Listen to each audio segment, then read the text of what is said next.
que vai acontecer? Ele não pode mais ouvir aquela testemunha. É fato. Tá, professor, mas ele quer ouvir aquela testemunha.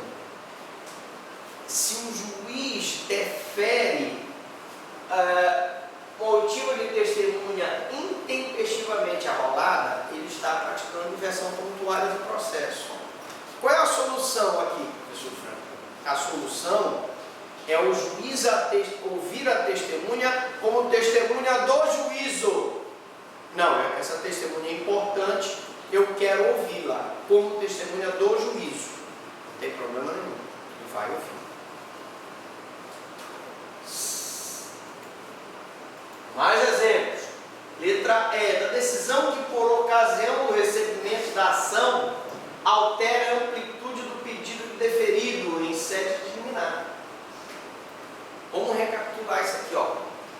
Da decisão que por ocasião do recebimento da ação altera a amplitude do pedido deferido em sede de liminar. Então, por transformação, tanto pode ser uma ação civil quanto pode ser uma ação criminal. E nessa ação tu pedes uma liminar. Pode ser pedido uma liminar, tanto no civil quanto no criminal? Pode. No civil nós temos as medidas cautelares, nós temos a tutela antecipada, né? E temos as liminares, que são deferidas no civil e no criminal. Quando a pessoa pede uma liminar, né, o pedido que é feito delimita a extensão do deferimento do provimento jurisdicional.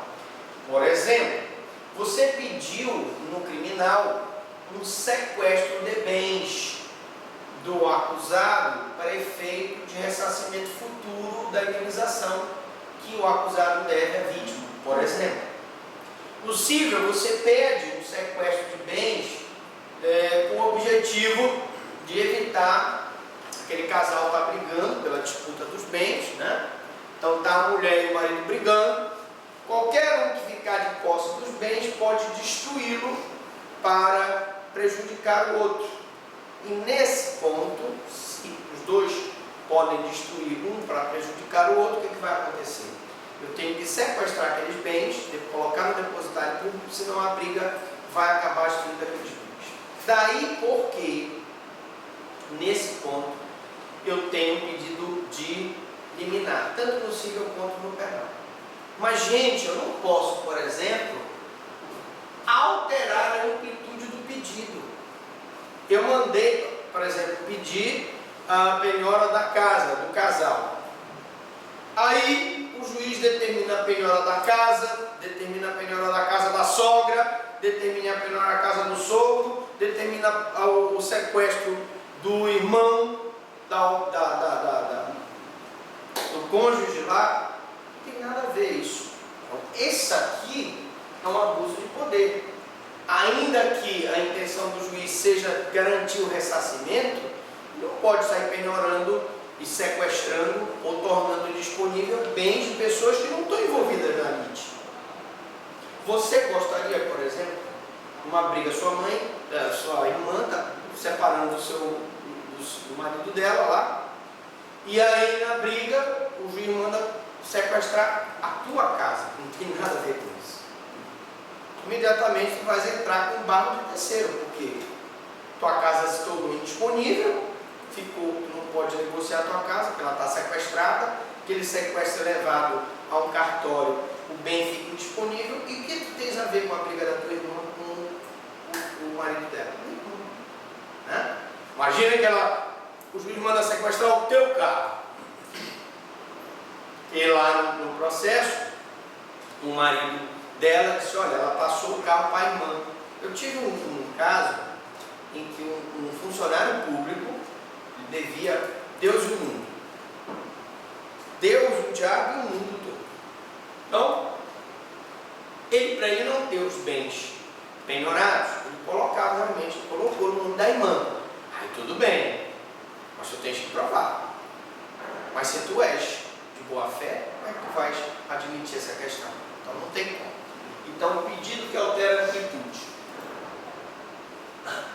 Quando o juiz inverte a ordem dos depoimentos testemunhas do requerido sendo ouvidas antes das testemunhas do requerente, ou testemunhas da defesa sendo ouvidas antes das testemunhas de acusação.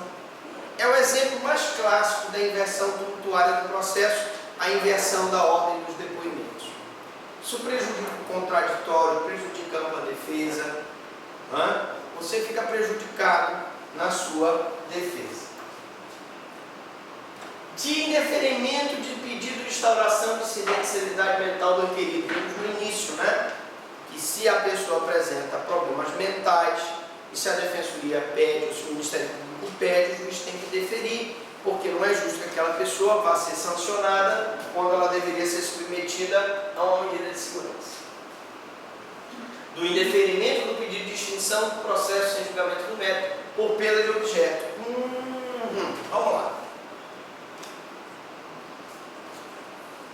Nós tivemos um caso, quando eu trabalhei na infância, e foi assim.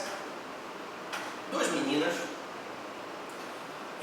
a mãe não tinha condições financeiras, tinha essas duas meninas, e por ela não ter condição financeira, chegou com um tio, e o tio, com a tia, que tinha melhores condições, foram lá na promotoria e disseram que queriam pedir a guarda dessa criança, dessas duas crianças.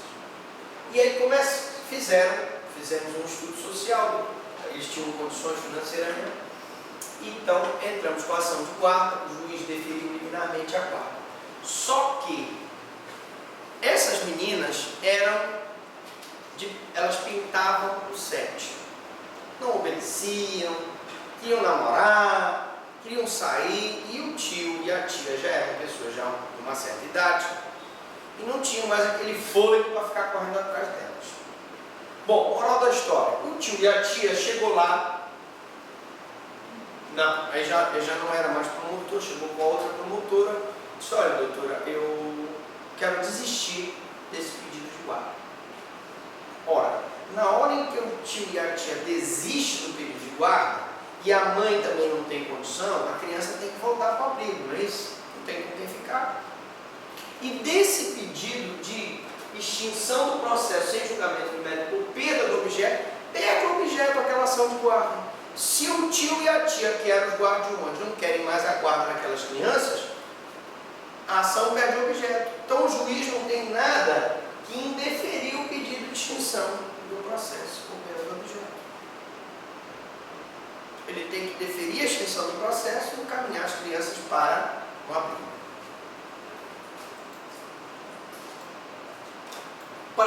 Agora chegamos num momento importantíssimo da nossa aula. Esse, sem dúvida nenhuma, é a parte mais difícil da correção parcial, é o prazo.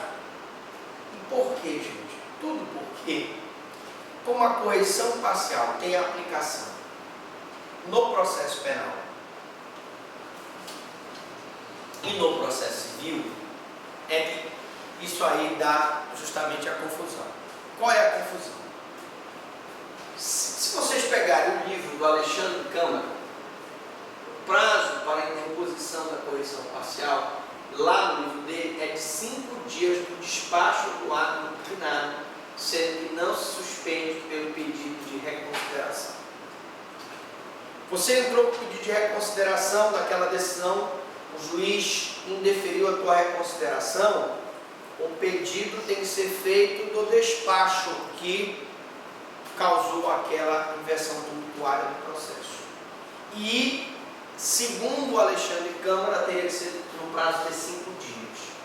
Mas nós vamos ver durante essa aula que não é tão simples assim. O problema é que aqueles que entendem que a correção parcial se baseia no agravo do instrumento defendem que o prazo da correção parcial deveria ser 10 dias, como do agravo do instrumento. Então vamos lá. As correntes se dividem da seguinte forma. Vamos colocar aqui. Os que dizem que a correção parcial ou reclamação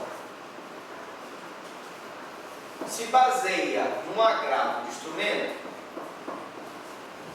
dizem que o prazo seria 10 dias.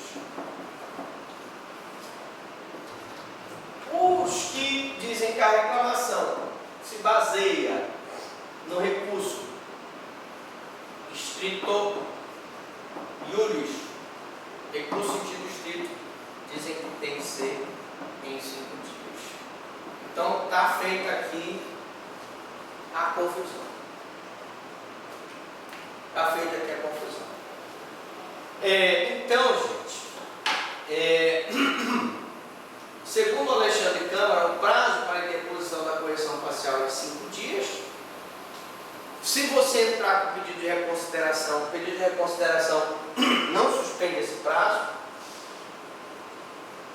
No estado de São Paulo, que é onde nós temos a lei mais abrangente, mais bem feita sobre correção parcial, que influenciou os outros estados, a correção parcial foi criada pelo Decreto-Lei Estadual número 14.234 de 44 e posteriormente a Lei número 8.040 de 63 estabeleceu ser de 5 dias o prazo para a sua interposição.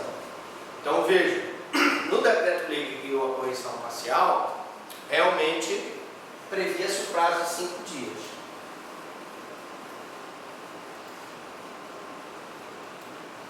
A gente continua essa discussão do prazo da correção parcial na próxima aula de correção parcial. Pergunta até aqui, alguma dúvida, alguma pergunta?